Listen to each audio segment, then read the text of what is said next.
L'affaire de Mylène Paliss, elle révèle pour nous une expression syndicale dans la presse qui parle de notre métier, qui parle du détournement de nos missions qui est à l'œuvre autour de politiques de lutte contre la radicalisation. Donc nos missions vraiment, c'est d'accompagner des personnes vers la réinsertion, c'est d'établir un lien de confiance avec elles. Et aujourd'hui, on nous demande de remplacer la police et d'alimenter le renseignement pénitentiaire. Derrière cela, on y voit effectivement plus la possibilité de travailler correctement avec les personnes puisqu'on ne sera plus dans ce lien de confiance et finalement atteindre l'inverse de ce que l'on souhaiterait. Déjà, depuis très longtemps, on a des charges de travail très importantes, c'est-à-dire qu'on suit en moyenne 100 à 120 personnes. Donc c'est vrai qu'on a un peu des bouts de chandelle pour travailler, on a beaucoup de pression.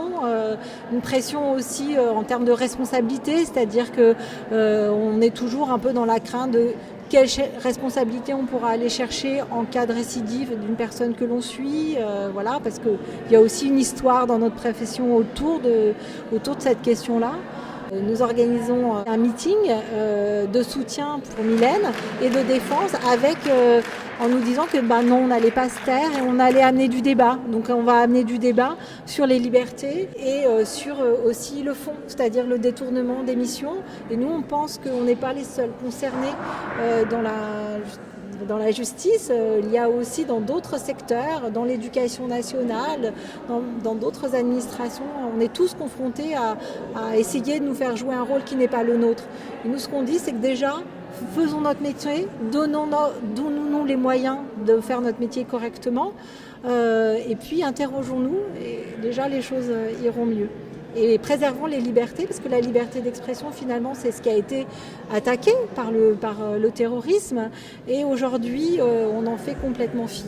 En lisant l'article Cocher la cage djihadiste,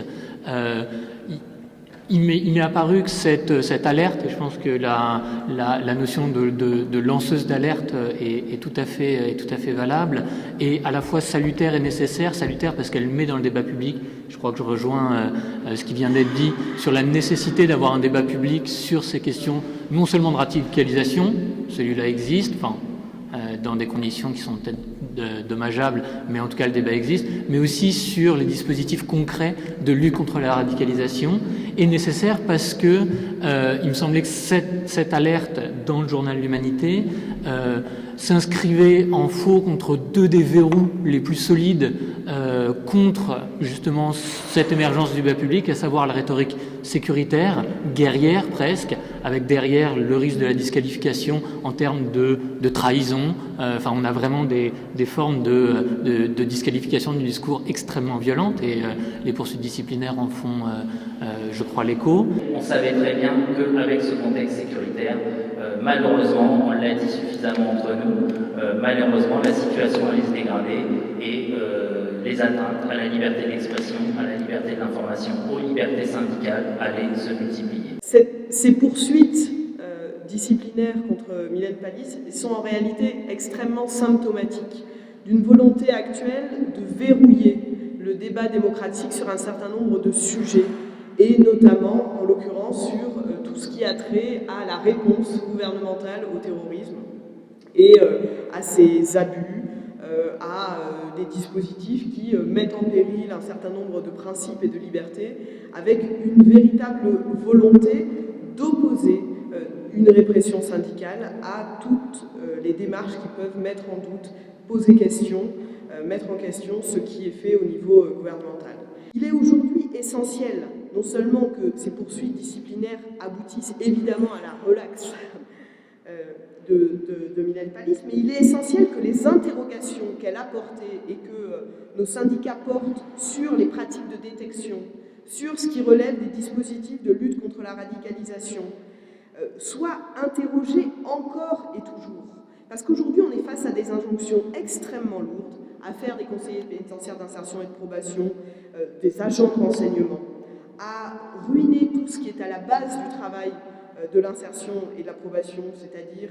la relation de confiance, une relation qui est basée notamment sur une capacité à opposer à certains, à des maires, à des préfets, un secret professionnel, sur le principe du contradictoire et sur une recherche de la réinsertion et pas de la détection. Il faut absolument aujourd'hui que ce débat soit possible, et pour que ce débat continue à vivre,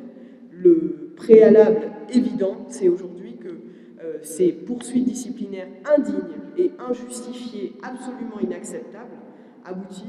n'aboutissent évidemment pas, et que sous quelques jours, nous puissions fêter ensemble la relaxe